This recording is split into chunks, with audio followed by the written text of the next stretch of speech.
Chapter 29, The Power of the Winds.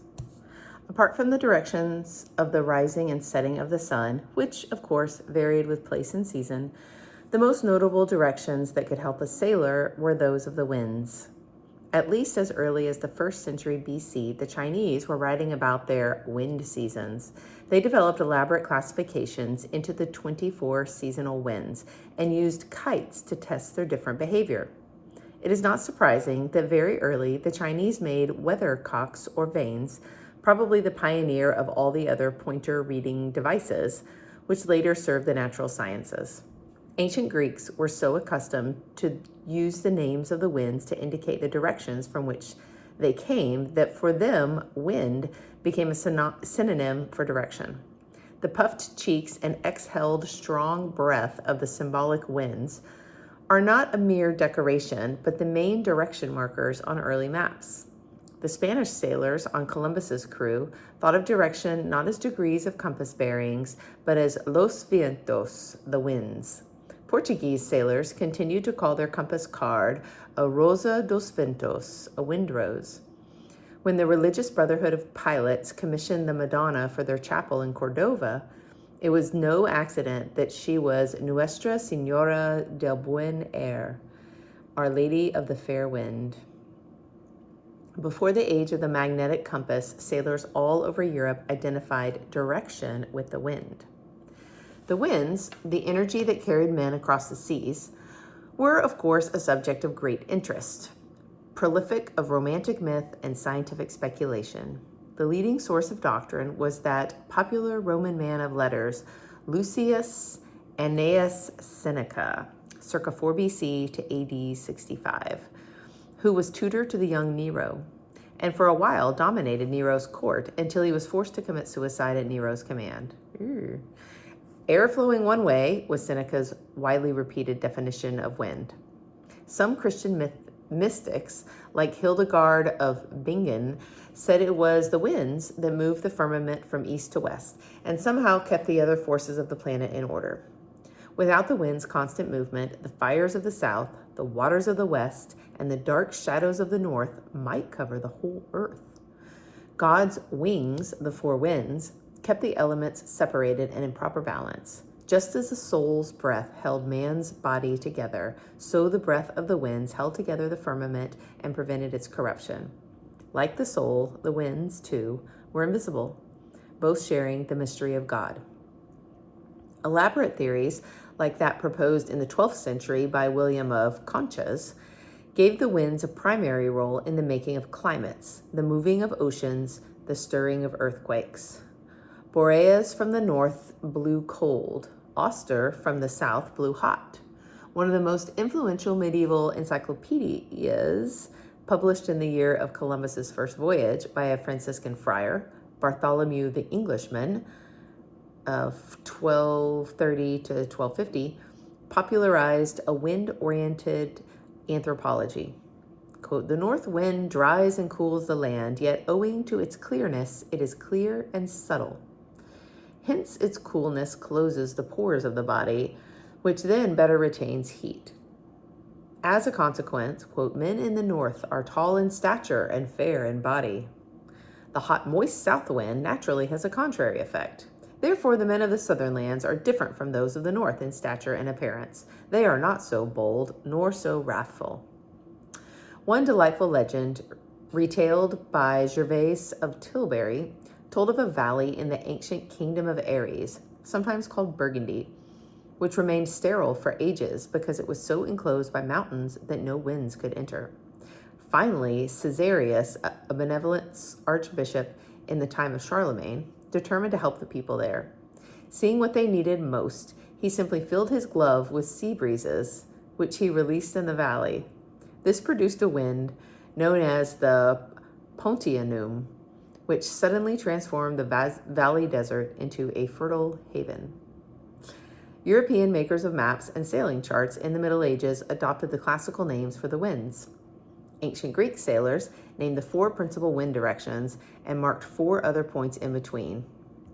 The elegant octagonal Tower of the Winds in Athens, 2nd century BC, shows the visitor today the vivid symbolism attached to each of the 8 winds, where, as among the Germanic peoples, the winds were less regular, only the 4 cardinal wind points were given names. Laymen were still inclined to describe the 4 quarters of the sky in relation to the daily pathways of the sun. The Arab world had a peculiar advantage in the quest for absolute direction because Islam required that their mosques face Mecca. Only by finding geographical coordinates could they be certain that they were properly oriented toward a distant place. Even during the Great Interruption, when Christian Europe was imprisoned in his dogmatic theological geography, mathematically inclined Muslim scientists were using astrology as a proto-astronomy to improve on Ptolemy's figures for latitude and longitude. After the Great Interruption, Christian Europe used the magnetic compass to open a new world of direction, naming, and direction finding. No longer were the directions only local and relative, marked by the breezes in a particular place. The magnetic compass suddenly enabled the sailor to find an absolute direction anywhere on the globe without complicated astronomical calculations.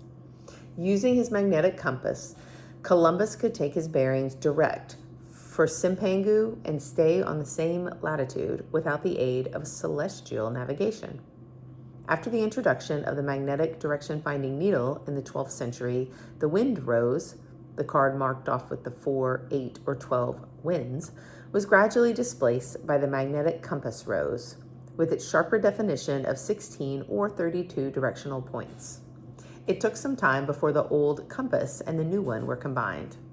At first, the sailor's compass card was circular, inscribed with the pattern of the wind rose, and kept lying flat on a table.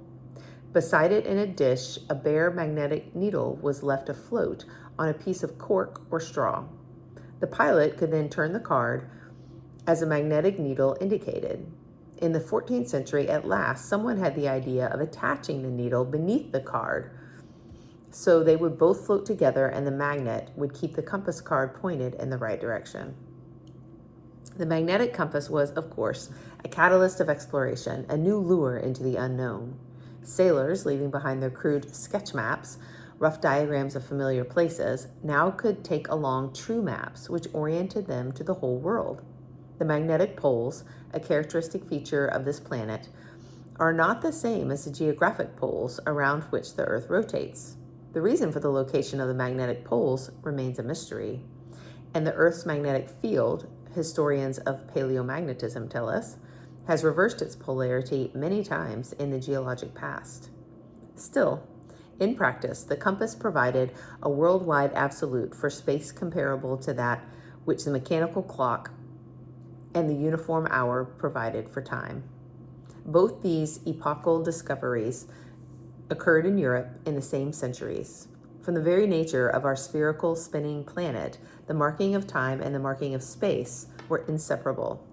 When you moved any great distance from your home out into the uncharted great oceans, you could not know precisely where you were unless you had a way of finding precisely when you were. Locating yourself on the whole planet meant finding your place on the grid of latitudes and longitudes.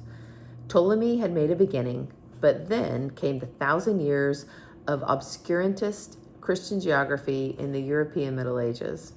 For a new era of exploration, the magnetic compass was needed. The apparatus and the skills of celestial navigation would not come for another 2 centuries after Columbus.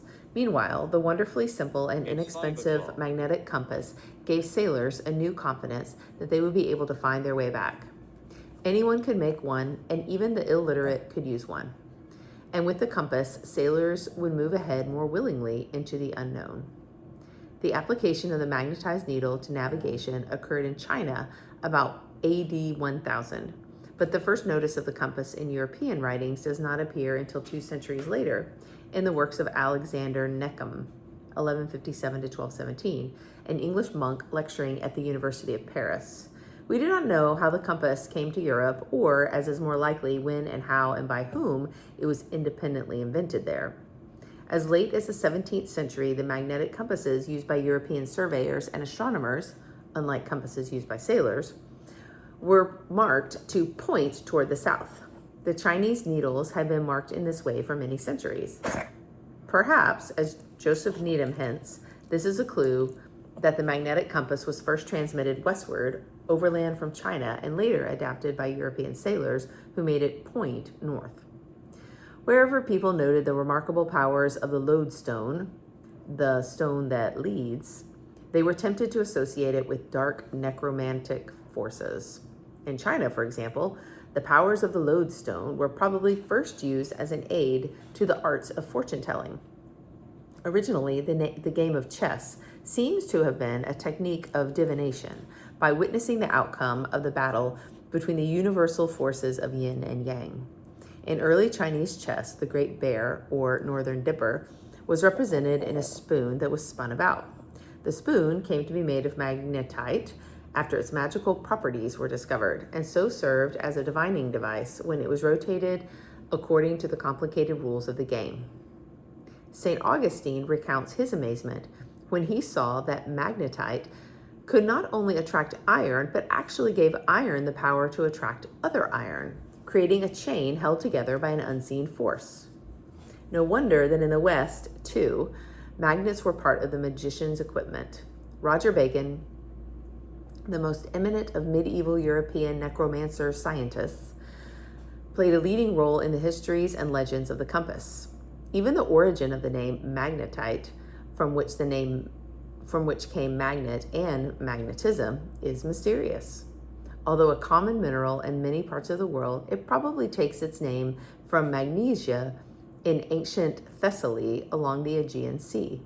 There, popular legend tells of a shepherd named Magnus, whose iron-bound staff and shoes with iron nails stuck to the ground, where he discovered the magic mineral.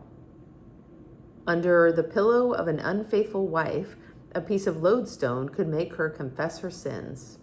This mineral was said to be so potent that a small piece could cure all sorts of ailments and even act as a contraceptive. But it was also believed that the effects of magnetite could be counteracted by the breath of onion or garlic. Therefore, sailors were not to be given these foods on shipboard for fear of demagnetizing the compass needles.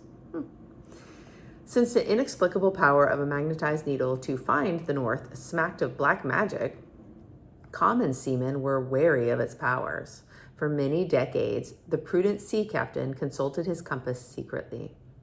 All this makes it doubly difficult for us to find the origins and trace the history of the compass in Europe. But it also helps explain the origins of the binnacle, the little house or box where the compass was kept. During the centuries when the compass was still considered an occult instrument, the pilot would doubtless have wanted to keep his magic needle out of public view. The pilot's navigating house, or binnacle, must have become a little house for the compass. After the compass had lost its occult flavor and become every sailor's everyday tool, it came out into the open deck. Still, in Columbus's day, a pilot who used a magnetic compass might be accused of trafficking with Satan. Some pious compass-guided navigators replied that since the magnetic needle was floating and being pierced at right angles through a straw and so formed a holy cross, it could not possibly be Satan's instrument. At Sagres, Prince Henry the Navigator combated such superstitions by accustoming his pilots to the everyday use of the compass. By Columbus's time, the magnetic compass had become so indispensable that, for security, the captain himself would carry extra magnetized needles. Magellan took 35 needles on his flagship to replace the one under the circular compass card if it lost north. Sometimes weak needles were remagnetized by a precious piece of lodestone guarded by the captain.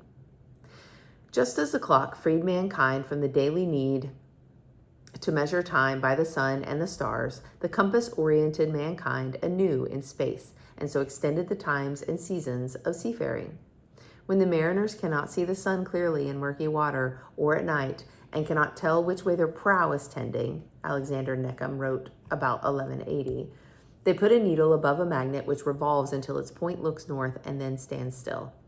The compass thus began as a guide across familiar seas, a mariner's aid in bad weather, or whenever he could not find his direction by the sun. In the Mediterranean, on overcast days, without a compass, even experienced sailors risked losing their way. For that reason, among others, as late as the 13th century, seafaring trade between distant points in the Mediterranean was cut off in winter. The copious records of Italian cities show that vessels were expected to stay in port during the, quote, bad weather, which lasted from October to March. A fleet that plied to the Levant to keep Venetian merchants stocked with merchandise from the farther east could only make one round trip each year. One fleet would leave Venice at Easter and return in September, before the season of overcast skies set in.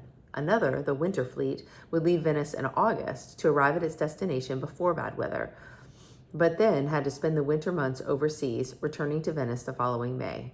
For all practical purposes, during half the year, these trading fleets were immobilized. By the 14th century, the compass had come to the Mediterranean and seafaring commerce was enlivened. A Venetian fleet, no longer confined to port by overcast weather, could make 2 round trips to the Levant each year. Prevailing winds in the Mediterranean were such that there were advantages to sailing with the winds of the cloudy months. During the months of clear skies, May to October, ships returning to Venice from Egypt faced prevailing north and northwesterly winds, and so had to take a roundabout course to Cyprus and then work west. But during the bad weather months, a following wind eased their direct passage. The compass broke the traditions of millennia by opening the Mediterranean seas in winter. Again, mastery of time and of space was won. In the Indian Ocean, by contrast, the monsoon winds were so regular as they shifted with the seasons that they served as a kind of compass. Pilots took their direction from the winds themselves, nor was there any problem of cloudy overcast under the clear tropical skies. Sailors blessed by wind compass hardly needed another. But for quite other reasons, sailors in the North Sea and the Baltic were slower to feel a need for the magnetic compass. Much of their sailing was in shallow waters, where sailors had long since been finding their course by feeling their way along the bottom. Off northwest Europe, the vast extension of the continental shelf, so different from the deep basins of the Mediterranean, made shallow seas. There the tides were strong and wide-ranging, and knowing depth was a matter of life and death. In this sea, Fra Mauro explained on his classic map, 1459, they do not navigate by compass and chart, but by soundings. Their soundings trace the shape and character of the floor of the sea by lead and line. Oh, lead and line. A lead weight covered with tallow was lowered to the seafloor to find the depth and also to bring up a sample of the sand or mud found there. Experienced northern pilots became familiar with the floor of their sea. And after compass arrived, pilots off the North European coast still felt more secure when they could combine the new device with their old, reliable lead and line. This is how, in the mid-15th century, the oldest surviving English book of sailing directions instructed sailors plying from Cape Finisterre on the northwest tip of Spain to England. When you come out of Spain and when you are at Cape Finisterre, set your course northeast. When you reckon you are 2/3 of the way across, if you are bound for the Severn, you should go north by east until you come into soundings. If then you find 100 fathoms deep or 90, then go north until you sound again and find at 72 fathoms fair gray sand. And that is the ridge that lieth between Cape Clear, Ireland, and the Scilly Islands. Then go north until you come into soundings of Ooze, and then set your course east-northeast, or else east and by north. The English pilot books, with their emphasis on tides, depths, and grounds, were strikingly different from the Italian pilot books of the same era, which emphasized distance. Sailors in ancient times, as Herodotus tells us, also tried to navigate by lead and line, but most of the Mediterranean was too deep. Immediately offshore, they found themselves out of soundings. They could not feel their way along the sea floor. Naturally, it was the Mediterranean sailors who most welcomed the magnetic compass. By the early 15th century, the portolanos for the Mediterranean were much improved and simplified. Charts that once had shown a complicated zigzag of tacks now marked the course by a single compass bearing. The Portolanos for the Mediterranean had already acquired a remarkable new accuracy, even while the Atlantic and North Sea coasts were still vague. The compass, adding new precision to the ancient techniques of dead reckoning, had become the prime or even the only essential instrument of navigation. Without that characteristically Mediterranean incentive to use the compass, Columbus might never have had the one instrument he needed to get him to the Indies and back. The north-pointing needle, an obstinate Europe eventually learned, was really pointing to unimagined new worlds. The lodestone, Samuel purchased 1575 to 1626, observed only a century after the death of Columbus, was the lead stone, the very seed and engendering stone of discovery, whose sever jovial brain first conceived that Minerva. The very seed and engendering stone of discovery, whosoever jovial brain first conceived that Minerva. Oh, that was a difficult last sentence.